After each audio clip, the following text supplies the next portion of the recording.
Does the SteelSeries Arctis Pro Wireless fit and work well with the GoXLR? No. No, it doesn't. Oh, and by the way, this is going to be a little bit of a talking overhead, so feel free to minimize or do your own thing in the background. I'm just going to be talking about this. When I was in high school, I used to play music. And I developed a little bit of an ear for subtle sounds, subtleties, for good sound, for good quality sound, I guess you could say. If you were to break it down, I guess I'm a little bit of an audiophile, so I have an ear for sounds that do not belong, or sounds that shouldn't be where they are. I think overall this has served me well, especially in the the days of Counter-Strike Source, which is one of my favorite games still. I would have my headset on, this one here. I bought this Sennheiser HD280 Pro back in late 2010, and it still serves me well. The only thing that I had to do is change the cushions and stuff, and it still works. I took it to intercontinental flights. I dropped the headset a couple of times, but nothing is wrong with it. The noise floor is low. It's pretty much as if you don't hear anything until a sound comes out of it, which is what you want. But what we are here to talk about is not this pair of headphones, but the SteelSeries Arctis Pro Wireless. Now this headset, the Arctis Pro Wireless, comes with a base station. So it is 2.4 gigahertz wireless as well as Bluetooth. So it's a hybrid. But of course, if you want to play video games, then you want to have it as low latency as you possibly can. It's fine. So far, so good.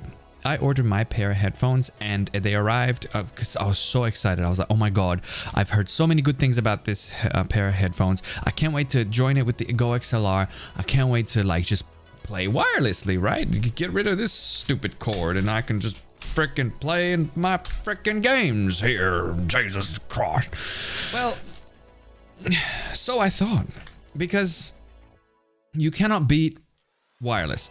Did I say cannot be wireless? This has been my first time, or my first experience with wireless headphones.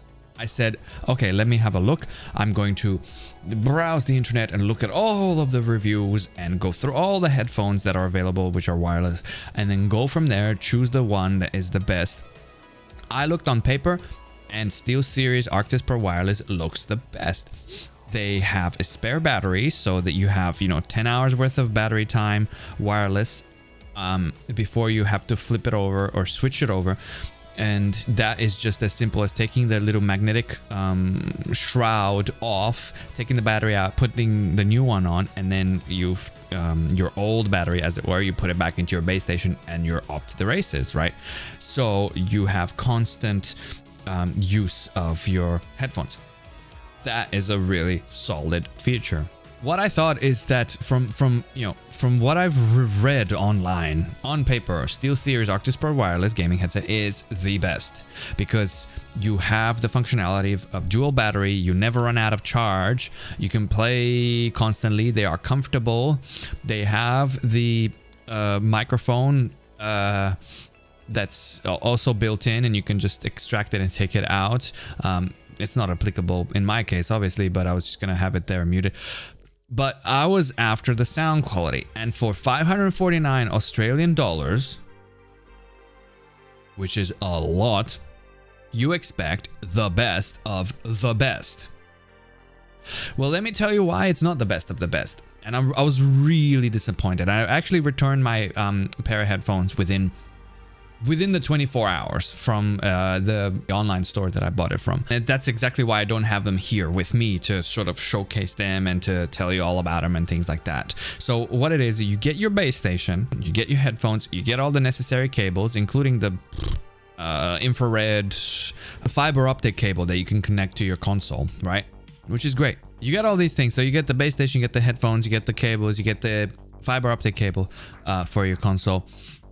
Everything is fine. You plug in your base station, and in order to use it with the GoXLR, in my case at least anyway, I didn't want to use the SteelSeries as the default device because everything goes through the GoXLR. That's the point of the GoXLR, right?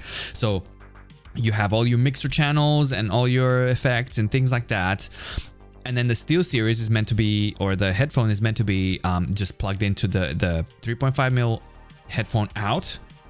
It goes into the base station and from there in the line in, and then it transmits wirelessly to your headphones. In theory, that sounds great, but in practice, unfortunately, there are a number of issues that have plagued my experience here, right? So I don't know about you guys, but when I play, you know, competitive games or play first-person shooters, audio is so extremely important, and you need to be able to figure out where the next bullet is coming from. Which corner? Is it the left, the right, forward, back? You get what I mean, right? I've seen a bunch of comments online saying that there are a number of headphones out there which are 2.4 gig wireless, right, that do not have a low noise floor. This one does. So if you want to hear something faint in the distance, you won't be able to, because the noise floor is there, right? It's constant hiss, like in your head. It doesn't matter if your volume is high or volume is low, because the transmitting signal from the RF signal coming from your base station into your ears is constantly there, and it's constantly on. I don't know if I got a bad batch, as it were, of this pair, like of this headphone, but this is what I've experienced. The other thing that I've noticed is that the display introduces noise in your audio feed. So if you have, say, your display showing you your volume for the headphones, and it shows you the source, right? So it used to tell me the AUX, the auxiliary, because it was the line in. I didn't have the USB plugged in. If you do have the USB plugged in, yeah, some of these issues are mitigated, but to a certain extent. That hissing that I spoke about earlier, it does not get mitigated. That's constantly there, and it's in wired. It's not there at all. So it looks like the display of the base station is actually interfering with the audio transmission that's coming to your headphones. Who would have thought? And then what I did was to mitigate that is to turn the timeout, the screen timeout, to 30 seconds, which is the shortest that you can have, so that I can get rid of that. It doesn't get rid of it completely, but it's, you know, it's something that you can do. The higher the intensity of your display as well, the brightness, the more noise you hear in your headphones, especially plugged into 3.5mm jack, line in from the GoXLR's output into the input of the headphones. And I've also heard that, you know, you can get rid of this, or you can mitigate this effect by getting a ground to your 3.5mm or line cabling for about $12 or something like that, which is fine. What isn't fine is the fact that these are the top of the range headphones that you can get out there, wireless speaking, right? Because you're paying a premium. You're paying like over 500 Aussie dollars, over 350 US dollars for a pair of headphones that you think is going to be bee's knees, going to be the best of the best. And it's not, because you need to get additional hardware to plug in your on your cable between the GoXLR and your headphones for them to work as if, you know, for them to work properly. That is unheard of. That is unacceptable. At least in my opinion. I mean, I don't know about you, but in my opinion, as you know, I pay $550 for a pair of headphones, and I need to get another, you know, however many dollars worth of gear to make it work properly. Come on, please. So in the grand scheme of things, I feel like it's just, they feel cheap. Yeah, the build quality is great. The plastic is fine. The metal bits and pieces are awesome, and the microphone retracts and detaches. It doesn't detach, but it like comes out and then goes back in, and the design is great, and they work well with Bluetooth as well. I tried for like just connecting to my phone Bluetooth wise for music, and they're fine. They work as intended. But as soon as you put as soon as you connect those 2.4 gigahertz's worth of wireless and you try the game, you have noise floor, you have noise, just background noise, elevated background noise coming from your base station, and it's pretty much unusable. For $550, it's unusable. Maybe I had a bad batch, like I said. Maybe I just had a bad, base station or something, but I was not happy in the slightest. And when you want that competitive edge, you just want the most pristine sound that you can have.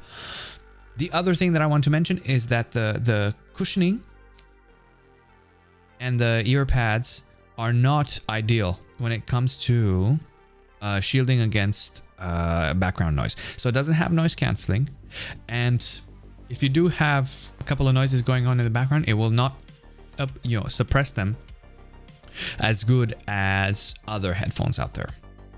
So keep that in mind when you're trying to decide if you want to buy these premium headset or not.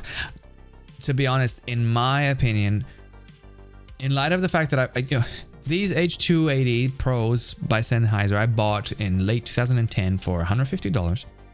They're wired, yeah, sure. The tension or the squeeziness, the squeeze factor, as it were, is quite high according to a couple of reviews that I've read or whatever. They're still comfortable. I mean, I can still game with these for hours on end. I've gamed for about 6, 7, 8 hours with these, no problems. It's not like I've had some cheap headphones before and they like really hurt and they really push against your ears and stuff. It doesn't happen with these. I'm not trying to like promote these or anything, but they suppress the audio in the background a lot more than the SteelSeries. Now, when it comes to surround sound, if you use this pair of headphones, the sound coming out is just so tinny. Like even when the surround is turned off, the sound is just incredibly tinny, and it's just, I feel like it's a reduced quality sound coming out of them. I feel like they've cut corners when it comes to the electronics in the base station, and yet still charge a premium. So, in conclusion, if you don't care about sound quality that much, they're very pretty headphones. They're gonna serve you well, especially if you want to listen to music and whatever. But if you want to have that competitive edge when it comes to first-person shooters or whatever games you're playing, I do not recommend these headphones because they will get in the way of you hearing what you have to hear in game, unless you like really turn it up. And they will not provide you with the best information when it comes to spatial audio that you might be after. So that being said, thank you for watching the video. I'm really not trying to like, slam SteelSeries. They look like they have a good product, but they need to go that extra bit longer. Like, that extra bit further. You put them on and they feel cheap. I cannot justify paying that much. So I bought them, and within 24 hours, I sent them back, got my refund, and I'm probably not going to touch wireless for a long time. Until the technology advances, or maybe I find another pair that it doesn't have all these flaws that I mentioned, Until then, I'm gonna stick to wired. As much as a pain in the ass it is, you can't beat it. Thanks for watching. I hope you found this video useful. Please like and subscribe, and we'll see you in the next one. Take care.